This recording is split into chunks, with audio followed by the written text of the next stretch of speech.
Hey everyone, thanks for joining us here at the Unseen Wisdom. You know the drill, right? Hit that like button, drop a comment, and don't forget to subscribe to our channel so you don't miss any of our future deep dives. Today we're heading to Southern Africa for a closer look at Mozambique and the recent return of opposition leader Venancio Mondlane. Mondlane. That's a name that hasn't been in the headlines for a while. Yeah, he's been living in self-imposed exile for years, but his return has really shaken things up politically. I mean, his timing couldn't be more dramatic. I'm intrigued. What happened? Well, it all ties back to the presidential elections last October. The incumbent party, Frelimo, they've been in power for almost 50 years. Yeah. And their candidate, Daniel Chapo, was declared the winner. But Mondlane and his supporters, they immediately cried foul. They alleged that the vote was rigged and there was widespread fraud. And was there any evidence to support those claims? I mean, were there international observers monitoring the elections? Yeah, definitely. There were observers from various organizations, and they did raise some red flags. They pointed to irregularities in the process and a lack of transparency. So not exactly a clean sweep for Frelimo, then. Nope, not at all. And things got really heated when protests erupted across the country. A lot of Mondlane supporters took to the streets demanding a recount or even a new election. And how did the government respond to these protests? Well, that's where things get really troubling. There were reports of police using excessive force, even firing live ammunition into crowds. Oh, wow, that's serious. Were there any casualties? Yeah, unfortunately there were. The official numbers are still disputed, but it's clear that a number of people were killed and many more were injured. It sounds like a very volatile situation, and then Mondlane decided to return right in the middle of all this. Yeah, he arrived back in Mozambique just days before Chapo's scheduled inauguration. Talk about making a statement. I can only imagine the tension. What was the government's reaction? Did they try to stop him from coming back? They definitely weren't happy about it, but they didn't prevent his return. I mean, he's a prominent figure with a lot of international support, so it would have been difficult to block him outright.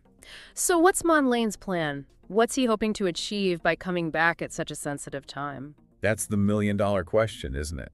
Some analysts believe he's trying to capitalize on the existing unrest and galvanize the opposition. Maybe even force Frelimo into making concessions. It's a risky move, though, right?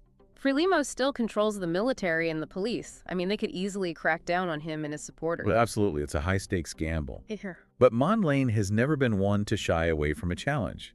He's got a long history of standing up to Frelimo, even when it meant putting his own safety at risk. So this return is kind of like a continuation of that lifelong struggle. In a way, yeah. I think for Mondlane, it's about more than just winning an election. It's about fighting for democracy and justice in Mozambique and holding those in power accountable for their actions. It sounds like there's a deep-seated frustration with Frelimo's long-standing rule. Like people are yearning for something different. Yeah, you're right about that. There's a real sense, especially among young people, that Frelimo has become too complacent, too corrupt, and out of touch with the needs of the people. And Mondlane is seen as the alternative. He's definitely become a symbol of hope for many. Someone who's willing to challenge the status quo and fight for a better future for Mozambique. But can he actually succeed? I mean, Frelimo has been in power for so long, they have a firm grip on the country. It's a David versus Goliath battle for sure, and the odds are definitely stacked against Mondlane. But his return has injected a new level of uncertainty into Mozambican politics, and no one can predict what will happen next. It's like a political thriller unfolding in real time. It definitely is. And to understand the complexity of this story, we need to go back a bit further. Before the elections, before the protests, there was a tragic event that cast a long shadow over everything that's happened since. What happened? Mondlane's lawyer was shot and killed under very suspicious circumstances, and the investigation into his death has been stalled ever since.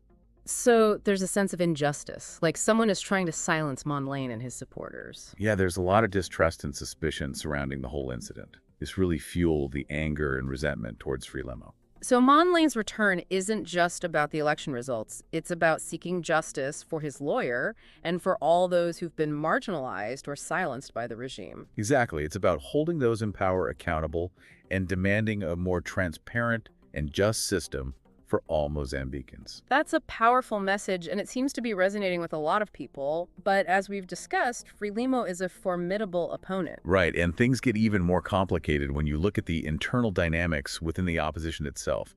Because here's the thing. The party that backed Mondlane during the elections, Renamo again, they've decided to take their seats in parliament. Wait, what? They're recognizing the legitimacy of the very election that Mondlane is contesting? Yeah. And it's created a huge rift within the opposition. Mondlane is furious. He's accusing Renamo of betraying the people who fought and died during the protests. So, while Mondlane has taken this hardline stance, his own allies are seemingly playing by the rules of the very system he's trying to dismantle. That seems counterproductive. It does, doesn't it? Yeah. And it just highlights the challenges Mondlane faces. He's essentially going it alone, betting on the power of the people to overcome a system that seems determined to maintain its grip on power. It's a classic dilemma in many countries struggling with democratic transitions. How do you break free from the grip of a long-standing regime without resorting to violence or chaos? That's the big question, isn't it? And it's one we'll be exploring in more depth as we continue our deep dive into the situation in Mozambique. And it raises a fascinating question, doesn't it? About his strategy. I mean, he's relying on popular support to drive change, but can that really work against a regime like Frelimo? I mean, they've been entrenched for decades. Right. They control the military, the police, the courts. It's a lot to go up against. So it makes you wonder what Mondlane's endgame really is. Like, how does he envision this actually playing out? Well, he's banking on the fact that there is a lot of discontent, particularly among young Mozambicans. They've grown up under Frelimo's rule, and they're the ones who are bearing the brunt of the country's problems, lack of jobs, the corruption, the inequality. We've talked about that frustration before. And Mondlane is tapping into that, isn't he? He's become this symbol of hope for change, for a different future. Exactly. He's a charismatic figure, and he's not afraid to speak truth to power. So he's managed to capture the imagination of a lot of young people who are fed up with the status quo, and they see him as someone who can finally shake things up. But it's a dangerous game, isn't it? I mean, provoking a regime like Frelimo could backfire spectacularly. Oh, absolutely. There's a very real risk that things could escalate, that we could see more violence and repression. But I think Mondlane is calculating that the pressure from the street and the demands for change are too strong for Frelimo to ignore. He's betting on the fact that they'll eventually have to come to the negotiating table. And what's interesting is that even if he doesn't achieve all of his goals, even if Frelimo doesn't immediately crumble, his return has already shifted the conversation, hasn't it? Oh, for sure. He's forced people to confront the realities of what's happening in Mozambique. The corruption, the poverty, the lack of opportunity for young people. It's no longer possible to pretend that everything is fine. And, as we've been discussing, the situation has a really strong regional dimension as well. Yeah. What happens in Mozambique doesn't stay in Mozambique. It has implications for the entire Southern African region. Yeah, exactly. Mozambique is a key player in the region's economy and the political landscape. It's a major trading partner and a source of migration for neighboring countries. So instability there has a ripple effect, and it's something that regional leaders are watching very closely. So what's the likely outcome? Can Mondlane actually force Frelimo to step down or to at least implement some serious reforms? Honestly, it's too early to say. The situation is so fluid, so unpredictable. A lot will depend on how Frelimo responds to this challenge, whether they choose to double down on repression or whether they see this as an opportunity to engage in meaningful dialogue and make some concessions. So it's a waiting game at this point. In a sense, yes. But it's not a passive waiting game. It's a time for careful observation, for analysis, for trying to understand the motivations of the different actors and the potential consequences of their actions. And in the meantime, the people of Mozambique are caught in the middle of this power struggle. They're the ones who are experiencing the hardship, the uncertainty, the fear. Right. And we can't lose sight of that human dimension. This isn't just an abstract political drama. These are real lives that are being impacted every single day. So how can our listeners stay informed about what's happening in Mozambique? Where can they go to find reliable information and different perspectives on this complex situation? There are some excellent news outlets and organizations that are covering the story in depth, and I encourage listeners to seek out a variety of sources to get a more well-rounded view. And of course, we'll continue to follow this story here at The Unseen Wisdom. We'll be bringing you updates and analysis as the situation evolves. Because this is a story that has the potential to reshape the political landscape of Mozambique and the entire region. And it's one that we all need to pay attention to. I think one of the most important things to remember is that there's no easy solution here. We're talking about deeply entrenched political dynamics, historical grievances. It's not something that can be fixed overnight. It's tempting to look for a simple answer or to predict what will happen next.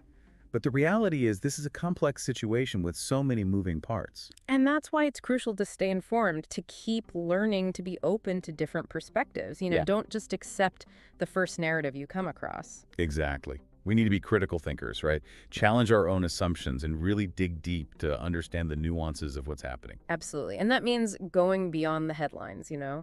Looking at the historical context, the economic factors, the social dynamics that are all contributing to this situation. And that's what we try to do here at the Unseen Wisdom, right? To provide our listeners with the tools they need to make sense of complex global events. Exactly. It's about empowering people to think for themselves, to form their own opinions based on a deeper understanding of the issues. And that's why this story, the return of Mondlane and the political turmoil in Mozambique, it's so important because it raises so many questions about democracy, about power, about the struggle for justice.